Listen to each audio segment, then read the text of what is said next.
Hello viewers, welcome to సుగుణ పోపులు పెట్టి channel. మనం ఈరోజు పచ్చి నెత్తాలతో ఫ్రై చేసుకుంటామండి. చాలా బాగుంటాయి.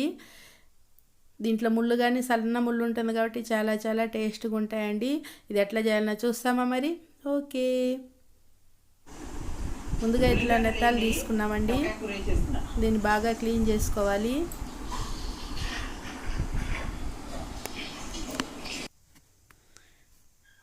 ఇట్లా చాకు తీసుకొని నెత్తాలు తీసి బాగా ఇట్లా పైన బొరుసు ఉంటుందండి, ఆ బొరుసుని ఇట్లా తీసేసుకోవాలి.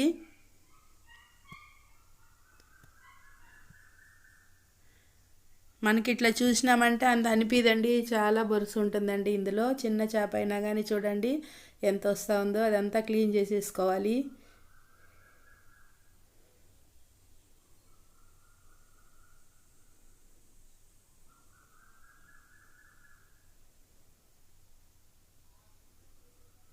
మంచిగా ఇంకొకటి కానీ ఇట్లనే క్లీన్ చేసుకుంటాము.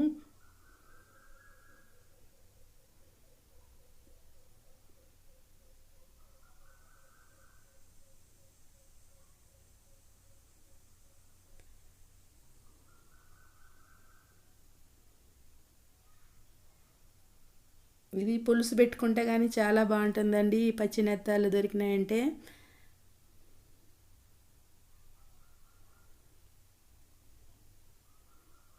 బాగా అన్నిటినీ ఇట్లా క్లీన్ చేసేసుకోవాలి. ఇప్పుడు ఇది సిజర్ తీసుకున్నానండి. కత్తిరి తీసి ఈ తోక ఒకటి ఇట్లా కట్ చేయాలి. కడుపులో భాగం వైట్గా కనబడేదంతా మనం తీసేయచ్చండి, అది ముళ్ళు ఉంటుంది. తలకాయ కానీ కట్ చేసేస్తున్నాను. ఈ మధ్యలో ఇది కొంచెం ముళ్ళు ఉంటుందండి, ఆ ముళ్ళుతో పాటు ఇట్లా తీసినామంటే ఆ మురికి కానీ వచ్చేస్తుంది.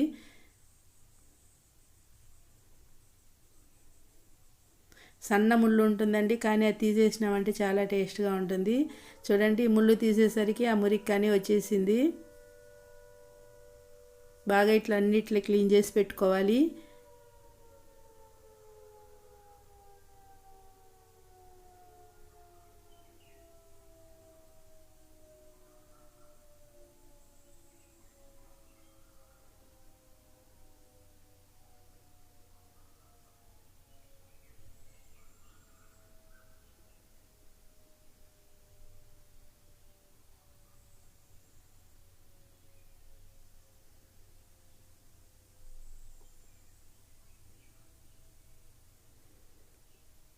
అన్నీ ఇట్లా క్లీన్ చేసి పెట్టుకున్నానండి. ఇప్పుడు ఇవి ఒక బౌల్లోకి తీసుకున్నాను. బాగా వాష్ చేసి పెట్టుకున్నాను. ఒక 5-6 సార్లు వాష్ చేసి ఆ చేపలలోకి ఉప్పు వేసుకున్నాను, ధనియాల పొడి, మిర్చి పౌడరు, కొద్దిగా పసుపు వేసుకుంటున్నాను.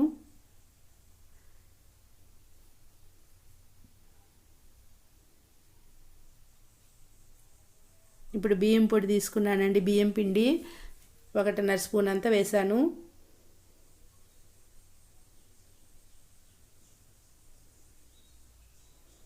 బియ్యం పిండి వేయడం వల్ల మనకు వచ్చేసి ఆ నూనెలోకి మసాలా కలిసిపోకుండా చేపకు పట్టి మంచిగా ఫ్రై అవుతాయండి. చాలా టేస్ట్గా ఉంటుంది, కరకరలాడుతూ ఉంటుంది మనం బియ్యం పిండి వేసి చేసుకున్నామంటే. కార్న్ఫ్లోర్ కానీ వేసుకోవచ్చు కావాలంటే. నేనైతే ఈరోజు బియ్యం పిండి మాత్రం వేసి ఇట్లా ఫ్రై చేస్తున్నాను. బాగా ఇట్లా అంతా కలిసేలాగా బాగా కలుపుకోవాలి.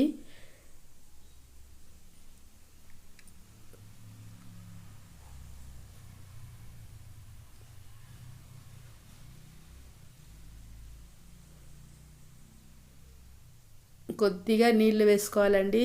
కొద్దిగా అంటే కొద్దిగా వేసుకొని బాగా ఇట్లా అంతా మిక్స్ అయ్యేలాగా కలుపుకోవాలి. మరి పొడి పొడిగా ఉంటే ఆ చేపకు మసాలా పట్టుకోదండి. ఇట్లా కొద్దిగా నీళ్ళు వేసి కలుపుకోవచ్చు, కావాలంటే కోడిగుడ్డు అయినా వేసుకోవచ్చు. బాగా ఇట్లా కలిపి ఒక అరగంట సేపు మ్యారినేషన్ చేసి పెట్టుకుంటాము.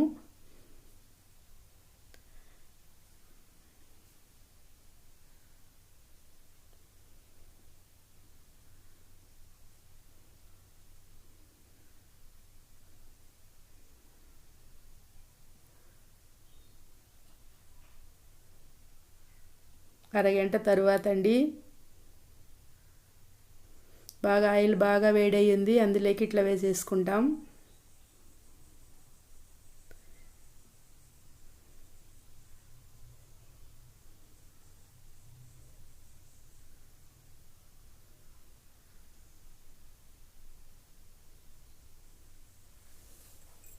వేడిగా ఉండాలండి నూనె, అప్పుడు వేసుకుంటేనే మనకు అడుగు పట్టుకుంటా మంచిగా ఫ్రై అవుతాయి.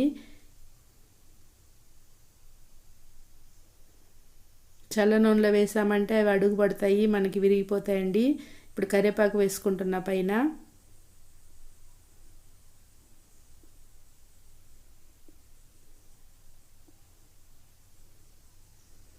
కదపకూడదండి, ఇప్పుడు కదిలించినామంటే గరిటె పెట్టి అవన్నీ తునుగుతాయి. మంచిగా ఇట్లా ఫ్రై అయిపోయినాయండి, తీసి ప్లేట్లోకి పెట్టేసుకుంటాం. కరకరలాడుతూ చాలా చాలా టేస్ట్గా ఉన్నాయండి.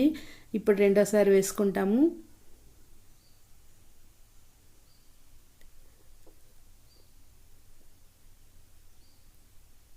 రెండోసారి కానీ కరివేపాకు వేసుకున్నాను. ఈ కరివేపాకు తినేటప్పుడు ఆ చేపతో పాటు చాలా టేస్ట్గా ఉంటుందండి.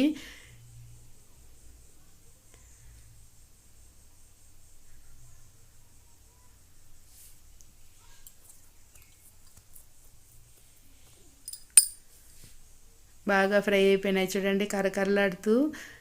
ఇది తీసి పక్కన ప్లేట్లో పెట్టేసుకుంటాం. ఇది రసం అన్నానికి, సాంబార్ అన్నానికి, పప్పు అన్నానికి చాలా చాలా బాగుంటాయండి.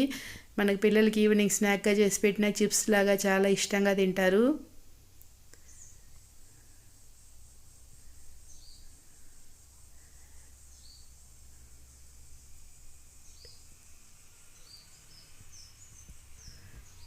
టేస్టీగా పచ్చినెత్తాళ్ళు ఫ్రై రెడీ అయిపోయింది.